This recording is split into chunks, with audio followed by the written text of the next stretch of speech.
Hello friends, இன்னைக்கு நம்ம ஒரு சூப்பரான மட்டன் கிரேவி ரெசிபி தான் பார்க்க போகிறோம். அதுவும் ரெஸ்டாரண்ட் ஸ்டைலில் கொஞ்சம் டிஃப்ரெண்ட்டாக நல்ல டேஸ்ட்டாக ரிச்சாக இருக்கக்கூடிய மட்டன் கிரேவி. ஸோ அது என்ன ரிச்னு கேட்குறீங்களா? நம்ம வேர்க்கடலை அல்லது முந்திரி வறுத்து போட்டு அரைச்சி நம்ம ஆட் பண்ண போகிறோம். ஸோ அது நல்லா ஒரு க்ரீமியாக நல்ல டேஸ்டாக இருக்கும். ஸோ இது ஒரு நான், சப்பாத்தி, பரோட்டா, ரைஸ், ஸோ எல்லா டிஃபன் ஐட்டம்ஸ் அண்ட் ரைஸ் கூடவும், ஈவன் நம்ம பிரியாணி கூட அல்லது குஸ்கா கூடலாம் வச்சு சாப்பிட்றதுக்கும் ரொம்ப டேஸ்டாக இருக்கும்.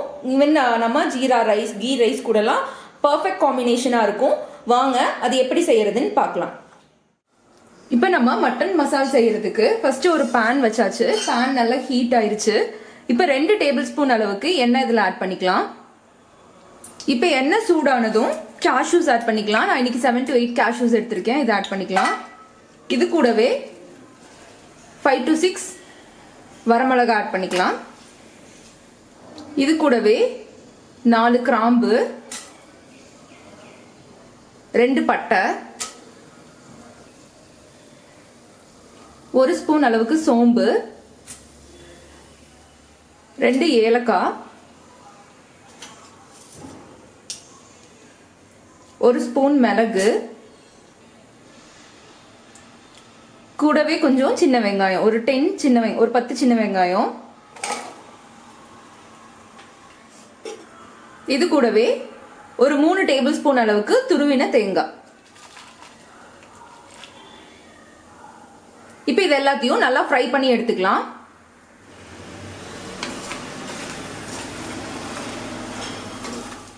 இப்போ இந்த ஸ்பைசஸ், வெங்காயம், தேங்காய் எல்லாமே நல்லா வதங்கிருச்சு. இப்போ நம்ம அடுப்பை ஆஃப் பண்ணிட்டு இதை நல்லா ஆற வச்சுக்கலாம். ஆற வச்சதுக்கப்புறம் மிக்சியில் போட்டு அரைச்சி எடுத்துக்கலாம். இப்போ கிரேவி செய்யறதுக்கு நான் ஒரு குக்கர் வச்சிருக்கேன். நல்லா அகலமான குக்கர் எடுத்தாச்சு.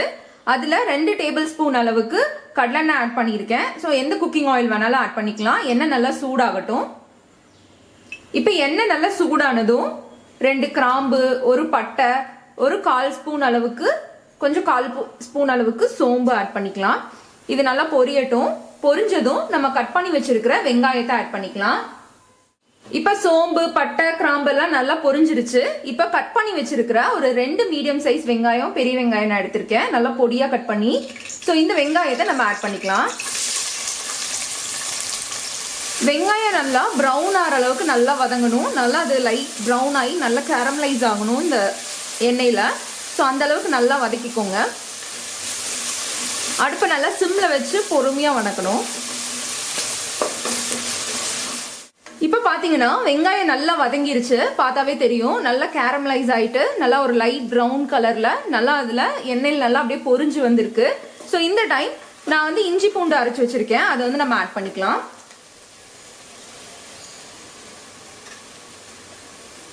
இஞ்சி பூண்டு ஒரு பெரிய வெங்காயம், ஹாஃப் பெரிய வெங்காயம் போட்டு நல்லா நைஸா அரைச்சு வச்சிருக்கேன். இதையும் ஆட் பண்ணிக்கலாம். ஸோ இதை ஆட் பண்ணிட்டும் நல்லா அந்த எண்ணெய் பிரிஞ்சு வர அளவுக்கு நல்லா வதக்கிக்கணும்.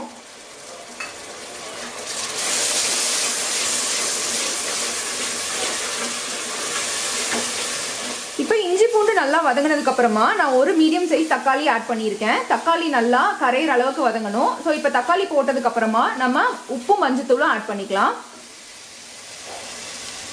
1 ஸ்பூன் மஞ்சள் தூள், 2 டேபிள் ஸ்பூன் அளவுக்கு கல்லுப்பு ஆட் பண்ணிக்கலாம்.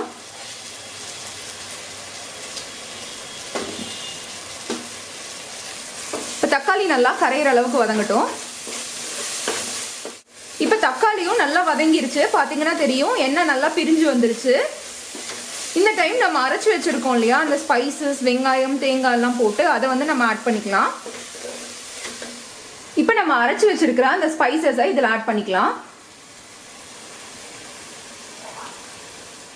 இப்போ இது கூடவே 1 டேபிள் ஸ்பூன் அளவுக்கு மல்லித்தூள் ஆட் பண்ணிக்கலாம். 1 டேபிள் ஸ்பூன் அளவுக்கு காஷ்மீரி சில்லி பவுடர் ஆட் பண்ணிக்கலாம். ஏற்கனவே நம்ம மிளகா போட்டு அரைச்சிருக்கோம் அந்த ஸ்பைசஸ் நம்ம கிரைண்ட் பண்றப்போ. ஸோ இது ஒரு கலரும் கொஞ்சமா காரம் இருக்கும், அதுக்காக தான். இல்ல நார்மல் மிளகா பொடி ஆட் பண்ற மாதிரி இருந்ததுன்னா 1 டீஸ்பூன் ஆட் பண்ணா போதும். இப்போ இந்த மசாலா எல்லாத்தையும் நல்லா மிக்ஸ் பண்ணிக்கலாம். இதுவும் நல்லா அப்படியே ஃப்ரை ஆயிட்டு அந்த எண்ணெய் பிரிஞ்சு வரணும். இப்போ மசாலா எல்லாமே நல்லா ஃப்ரை ஆயிட்டு எண்ணெய் நல்லா பிரிஞ்சு வந்திருக்கு. இந்த டைம் நம்ம க்ளீன் பண்ணி வச்சிருக்க மட்டன் ஆட் பண்ணிக்கலாம். இன்னைக்கு 1 kg மட்டன் எடுத்திருக்கேன். ஸோ இதை வந்து இந்த மசாலா ஆட் பண்ணிக்கலாம். இப்போ இதை நல்லா இந்த மசாலாவோட நல்லா மிக்ஸ் பண்ணிக்கோங்க. இப்போ மசாலா போட்டு நல்லா மிக்ஸ் பண்ணதுக்கு அப்புறமா இது வேகிற அளவுக்கு தேவையான அளவு தண்ணி ஊற்றிக்கலாம். தண்ணி ஊற்றிட்டு இதை நல்லா மிக்ஸ் பண்ணிக்கோங்க. தேவையான அளவு தண்ணி ஊற்றிட்டு இதில் நம்ம கொத்தமல்லி கருவேப்பிலை தூவிட்டு இதை குக்கரை க்ளோஸ் பண்ணி வச்சிடலாம். இதை க்ளோஸ் பண்ணி நம்ம மீடியம் ஃப்ளேமில் 5 விசில் வச்சிடலாம். ஸோ இந்த மட்டன் நல்லா வெந்து வந்துடும், கிரேவியும் நல்லா திக்காய்க்கும். ஸோ இப்போ இதை க்ளோஸ் பண்ணி 5 விசில் விட்டலாம்.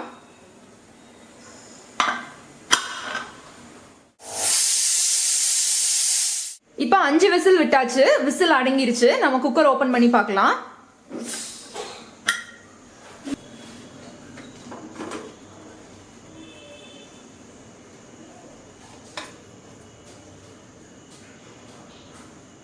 இப்போ மட்டன் நல்லா வெந்துட்டு கிரேவி கொஞ்சம் திக்காக இருக்கு. நான் வந்து இந்த மாதிரி கன்சிஸ்டன்சில தான் இன்னைக்கு நான் எடுக்க போறேன். நான் வந்து இன்னைக்கு ரைஸ்க்கு வச்சிருக்கங்காட்டி, சப்போஸ் நீங்க சப்பாத்தி தோசை அந்த மாதிரி டிஃபன் ஐட்டம் கேட்குறேன்னா இன்னும் கொஞ்சம் இதை வந்து திக்கா பண்ணிக்கலாம். ஸோ இது விசில் அடங்கி எடுத்ததுக்கு அப்புறமா இன்னும் கொஞ்சம் நேரம் ஒரு 5 மினிட்ஸ் கொதிக்க வச்சிங்கன்னா அது நல்லா திக்காய்க்கும். ஸோ நம்ம தேங்காய் முந்திரிலாம் போட்டங்காட்டி அது நல்லாவே திக்காய்க்கும். நான் இன்னைக்கு ரைஸ்க்கு யூஸ் பண்ணங்காட்டி கொஞ்சம் இந்த கன்சிஸ்டன்சியில் கறி கன்சிஸ்டன்சியில் எடுத்திருக்கேன். ஸோ இப்போ இதை ஒரு சர்விங் பவுலுக்கு மாற்றிடலாம். இப்போ நம்மளோட மட்டன் கிரேவி சூப்பராக ரெடி ஆயாச்சு. ஸோ இது நம்ம சப்பாத்தி தோசை ரைஸ் கூட வச்சு சாப்பிட்றப்போ சூப்பராக இருக்கும். ஈவன் நான் பரோட்டா கடையும் ரொம்ப சூப்பராக இருக்கும். ஸோ பரோட்டா ரைஸ்க்கு வந்து நான் இன்னைக்கு காமிச்ச கன்சிஸ்டன்சி வச்சிங்கன்னா ரொம்ப சூப்பராக இருக்கும். அதுவே மற்ற டிஃபன் ஐட்டம்ஸ்க்கு இன்னும் கொஞ்சம் திக் கிரேவி கன்சிஸ்டன்சியில் வச்சாலும் செம்ம டேஸ்ட்டாக இருக்கும். ஸோ இந்த கிரேவி உங்களுக்கு பிடிச்சிருந்ததுன்னா லைக் பண்ணுங்கள், உங்கள் ஃப்ரெண்ட்ஸ் அண்ட் ஃபேமிலி கூட ஷேர் பண்ணுங்கள். இதை உங்கள் வீட்டில் ட்ரை பண்ணி பார்த்துட்டு மறக்காமல் கமெண்ட் செக்ஷனில் கமெண்ட் பண்ணுங்கள். நம்ம சேனலுக்கு நீங்கள் இன்னும் சப்ஸ்கிரைப் பண்ணலையா? அப்போ மறக்காமல் கீழே இருக்கிற சப்ஸ்கிரைப் பட்டனை கிளிக் பண்ணுங்கள். கூடவே இருக்கிற பெல் ஐக்கானையும் கிளிக் பண்ணுங்கள். அப்போ தான் என் நட்டில் நான் போடுற ரெசிபி உங்களுக்கு உடனுக்குடனே நோட்டிஃபிகேஷன் கிடைக்கும்.